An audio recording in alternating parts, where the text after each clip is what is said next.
চিন্তা করেন তো একটু, বালিশে মাথা লাগাইয়া। আচ্ছা, এরপর আপনার আল্লাহ তো আকল দিছে, মানুষ যুক্তিতে বুঝলেই তো শেষ। এবার আপনার আকলের কাছে একটু জিজ্ঞাসা করেন, আচ্ছা নবীর আদর্শের কারণে আমগো সম্মান কমতেছে না বাড়তেছে? বলেন। ইহুদিরা দুশ্মনী করে, খ্রিস্টানেরা দুশ্মনী করে ইসলামের পেছনে, মাদ্রাসার পেছনে, মুসলমানের পেছনে, সমস্ত বিধর্মীদের চক্রান্ত।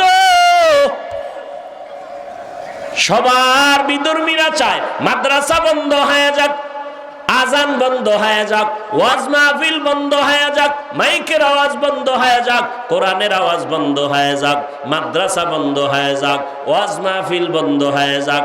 এইভাবে চক্রান্ত বিধর্মীরা করে। আবার মুসলমান নামদারি মুনাফিকেরাও তাল মিলায়, মিলায় না?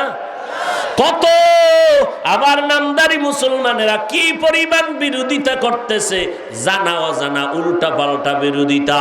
এইভাবে এত কিছুর পর আল্লাহ আপনাদের দুইটা চক্ষু খোলা রাখছে। আল্লাহর মহব্বতে বলেন, আমরা যারা নবীর তরিকায় মানিয়া চলার চেষ্টা করি, বলেন আমাদের সম্মান কমতেছে না বাড়তেছে? এটা কি আমার কোনো টাকার কারণে, ক্ষমতার কারণে? একমাত্র মদিনার নবীর আদর্শের কারণে।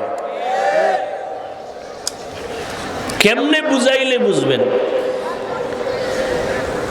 আমি যদি এখন আপনাদের জিকিরে লাগাইয়া স্টেজের পেছনে যাই, 5 মিনিট পরে আইসা আবার টাটকা বয়ান শুরু করব, কণ্ঠ ঠিক আগের মতো, বয়ানও চলবে আগের মতো, কোরআন হাদিসের আয়াত চলবে আগের মতো, ব্যবধান হবে আমার পোশাক হবে শার্ট প্যান্ট টাই আর মাথায় ক্যাপ, মদিনার পোশাক থাকবে না। এইবার যখন আইসা শুরু করবো বয়ান, যারা প্যান্ট শার্ট টাইয়ের গোলাম, এরাও বলবে নতুন করে হাফিজ সাহেবের ধ্বংস শুরু। কথা ঠিক নেই? কেউ থাকবে না। হ্যাঁ, থাকবে কিছু বান্দা, তবে এই রকম জান্নাতি মানুষ থাকবে না। এখন এখানে বইলে যে একটু জান্নাতি জান্নাতি লাগে, ওই মানুষ থাকবে না। এতটুকুই বান্দা চিন্তা করো, মদিনার পোশাকের দাম কত। আমরা কিন্তু কোনো পীর সাহেবের পোশাক পরি না। তাহলে এখানে ওয়াদা করাইতাম, এই 5 কল্লি টুপি ছাড়া পরবা না। কোনদিন বলি নাই 5 কল্লি টুপি না পরলে গুনাহ হবে। যদি আমরা মদিনার আদর্শ বাদ দিয়া কোনো পীর সাহেবের গোলামি করতাম, দেওবন্দীদের গোলামি করতাম, তাহলে বলতাম কওমি মাদ্রাসায় না পড়লে গুনাহ হবে। কোনদিন তো বলি নাই। তাবলিগের গোলামি যদি করতাম তো বলতাম তাবলিগ না করলে গুনাহ হবে। কোনদিন বলি নাই। বরং তুমি যেই লাইনে থাকো বাবা, যে লাইনে থাকো, তোমার টুপি নাই, দাড়ি নাই, নামাজ নাই, পর্দা নাই, চেষ্টা করি সালাম দিয়া পায়ে ধরিয়া মনটা নরম করে বুঝাইতে, মদিনার নবীর আদর্শ মানো। আমি সারাটা দেশে দিন নাই রাত নাই, খানা নাই, ঘুম নাই, কষ্ট করে করে মানুষের পায়ে ধইরা ধইরা বুঝাইয়া 2টা স্লোগান সবার অন্তরে ঢুকাইতে চাই। 1 নাম্বার স্লোগান, ও নবীরা আশেকেরা, দুনিয়াতে যতদিন বাঁচবা গোলামি করবা আমার আল্লাহর, দুনিয়াতে যতদিন বাঁচবা আদর্শ মানবা মদিনা।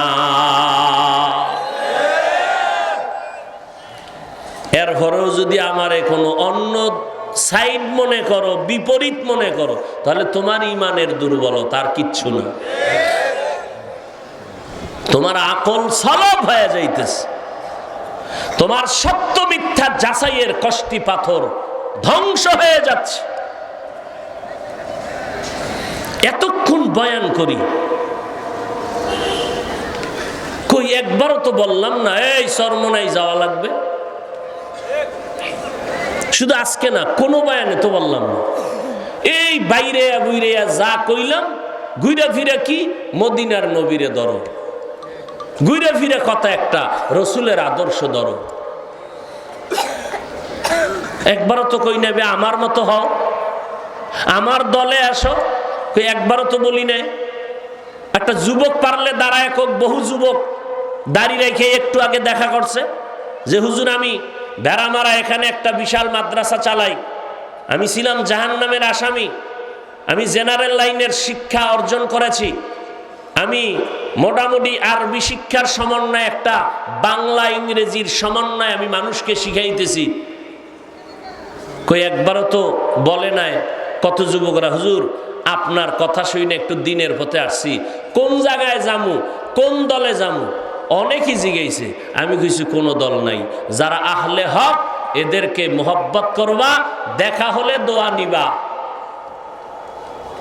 একটা যুবক পারলে বলুক না দাঁড়ায় যে হাফিজ ভাই কইছে সব ওই দলে যাও। একটা যুবক বলুক। কত যুবক আয়া কয় হুজুর স্কুল ছাইরে দিছি, কলেজ ছাইরে দিছি। কই? মাদ্রাসায়। কত দূর পড়ছিলি? কয় 9 হইরা এবার মাদ্রাসায় গেছে।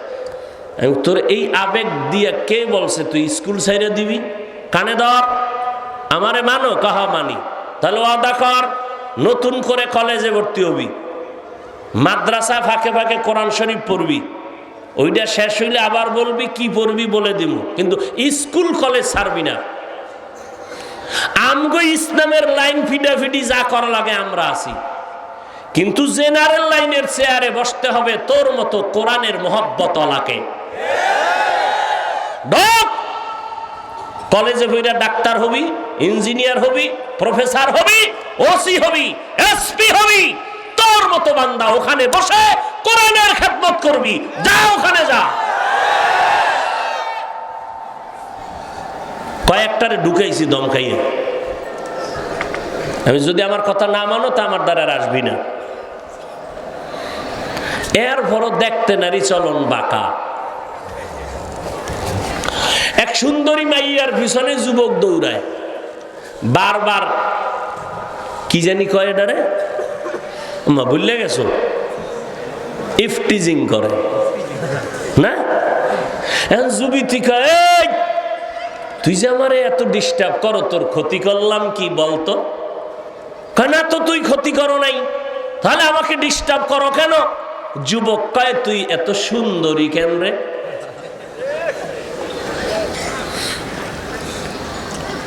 ও ভাই, পায়ে দৈরে দৈরে মদিনার গান গাই, কোন দলের স্লোগান দেই না, দালালি করি না। এরপরও দেওবন্দীদের বিরোধিতা কেন? কওমির বিরোধিতা কেন? হাফিজুর রহমানের বিরোধিতা কেন? কয়ে আমরা দুম্বা, উট, ভেড়া, গরু জবাই দিয়াও তবারকের নাম দিয়াও মানুষ পাই না।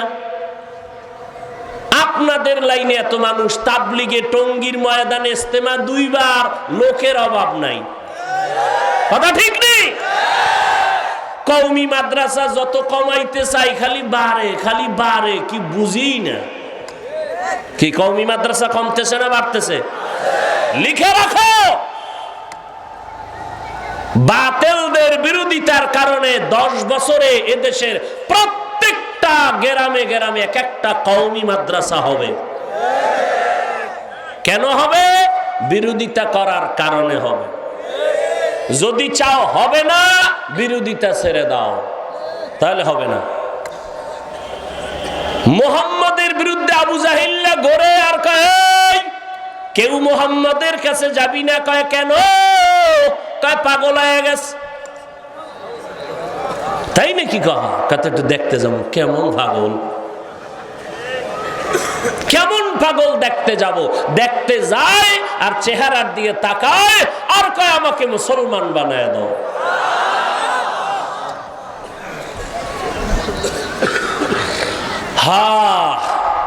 রমজান আসতেছে, একটা রোজার মূল্য কত? একটা রোজার মূল্য কত জানেননি? একটা কাক চিনেন না? কাউয়া কাক যখন বাচ্চা দেয়, জন্ম হয়, কাকের কিন্তু হায়াত বেশি। উড়ন্ত প্রাণীদের মধ্যে কিসের হায়াত বেশি? কাকের। এই কাক জন্ম হইয়া, খুব খেয়াল করেন, ডানা মেলে জন্ম থেকে উড়তে শুরু করলো আর সামনে যাইতে থাকলো। একটা কাক জন্ম থেকে ডানা মেলে যত দূর যাইতে যাইতে যাইতে যাইতে বুড়া হইয়া মইরা গেছে। এ পর্যন্ত শুধু যাইতেই রইল। কাকের হায়াত বেশি।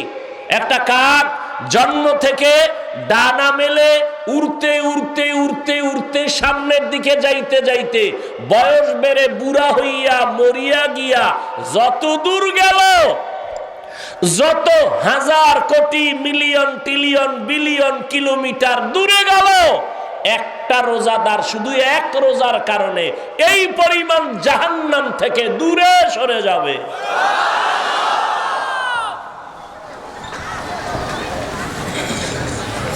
এরপরও যদি কয় রোজায় গ্যাস্ট্রিক,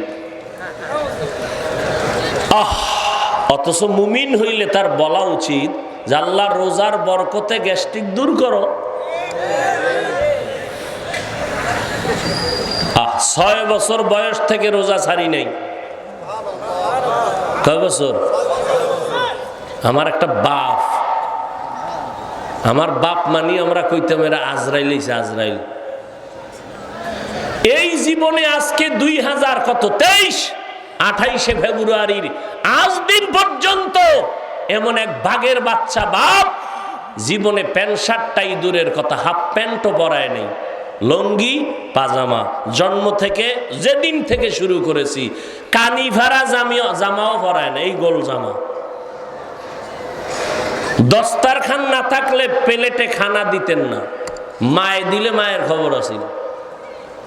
দস্তারখান সারা খানা দিছ কেন? এখনো শরীয়তের এক চুল ডান বাম হইলে সহ্য করতে পারে না।